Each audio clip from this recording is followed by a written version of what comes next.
Hey folks, today we're going to make a classic Southern style shrimp and grits. This is another episode, another video that's kind of inspired between Low Country, South Carolina and New Orleans. Let's take a look at these ingredients. Very basic. We've got some parsley, we've got some chives, green onions, garlic, salt, pepper. Well, pepper's not there, but it should be. Shrimp. The secret ingredients is the Zatarain's blackening season. I can't say enough good things about that spice, but first I want you to welcome back the legend in the making, none other than the Action Jackson. So this is my 2.5-year-old that loves to help me in the kitchen. So to start off with, we are just going to peel off the tails of the shrimp. Yeah, I know you're not supposed to play with your food, but sometimes you just gotta make little dinosaur noises with your shrimp with your 2-year-old and play with your food. It's okay. Now notice how these shrimp are pink. That means that they're already cooked. They're steamed in the grocery store or the producer, a manufacturer, or whatever. I much prefer the raw shrimp already deveined. That's where the shells cut off of them. And I got a secret for you, that little black line around its back, that's not a vein, that's a digestive tract. So much prefer those to be removed and washed thoroughly. And gray, that means they're not cooked. So you can so easily overcook shrimp. I would much rather do it myself than have these steamed. So we're basically just going to heat these things back up. So here we go. We just have our bowl of shrimp. We're going to throw in some olive oil as a binder, throw in a pinch of kosher salt, or in this case, a toddler's hand of kosher salt. I think he gets more on the cutting board on the floor than anything else, but that's all right. Next, we're going to add the magic ingredient, the Zatarain's blackening season. I just cannot say enough good things about this spice. It adds so much flavor and very little heat. It's kind of mild. It adds a little bit of heat, but very, very mild. It's not going to overpower your food. It's not going to burn your tongue, anything like that. So we want to add about 1 tablespoonful. Realistically, you could add 2 or 3 of this. It gets a little bit of heat at that point, but I don't think you can add too much of this stuff.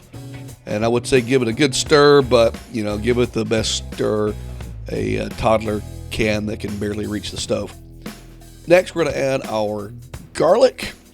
You can add 2 or 3, 4 or 5, as much as you like garlic.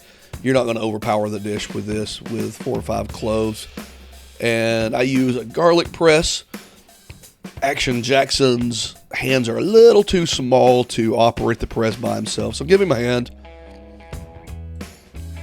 I use the press as opposed to just chopping it up very finely, because I cannot chop it up fine enough. And if you run it through the press, it just crushes the garlic and all those oils come out, and it's just a more intense flavor, I think, and it blends a lot better. So for that reason, I'll always use a garlic press instead of crushing it and chopping it up.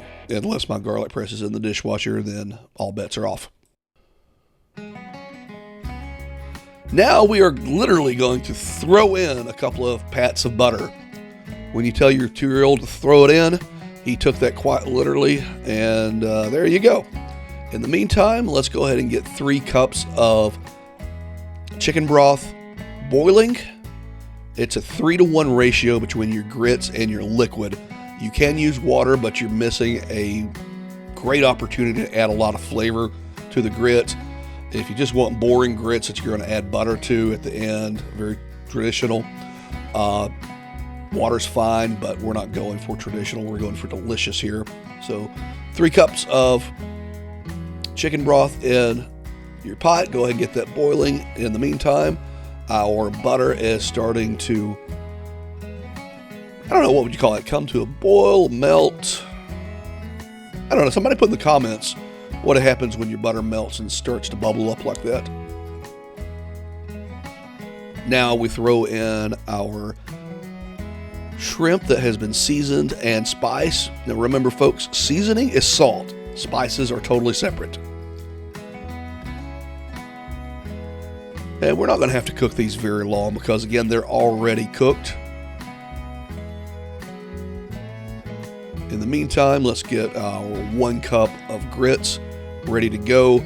These are just your 5-minute quick grits, and I assure you it takes more than like 7 or 8 minutes to cook. So we're going to throw in our parsley for our grits here, and there goes our scallions or green pepper or green onions, whatever you want to call those. I've heard them called both ways. It's the same thing. So this should be over medium-high heat if I didn't say that earlier.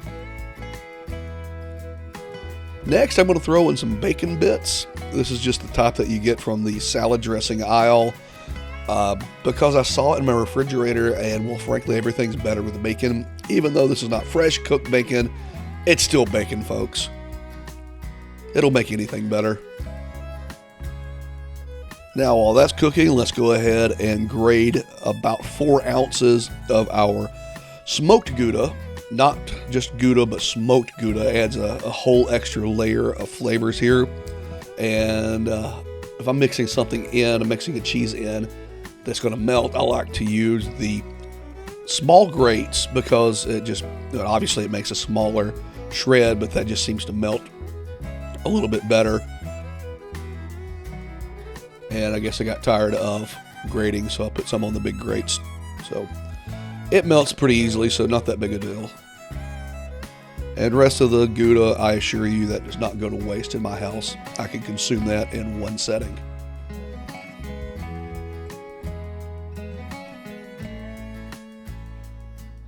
Now let's just set our cheese aside and start mixing in our grits. So mix it in a little bit at a time. You don't want to just dump everything in at once. It will kind of clump.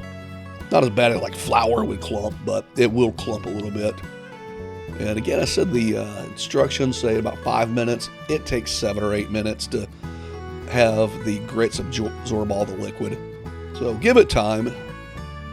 You know, kill the heat at this point. There's enough residual heat left over. So if you haven't at this point, I would ask you to go ahead and like the video and subscribe to the channel. Really helps us out, and I would greatly appreciate it. Now let's go ahead and throw in a few pinches of kosher salt. And to see how that is starting to thicken up, now we'll go ahead and add our Gouda. I have tried this with, smoked Gouda. I have tried this with cheddar for breakfast, and it was absolutely delicious too. So, but the smoked Gouda is a more, I don't know what to say, refined flavor, more bold flavor. So, go eat smoked Gouda. You won't regret it. Now, the best part is we get to eat it. So, nothing fancy here. Just throw in a scoop of the Gouda grits and then throw in a scoop of our shrimp. You can make this fancy if you like. The best example I've ever had is a place called the Floridian in St. Augustine, Florida. Get reservations.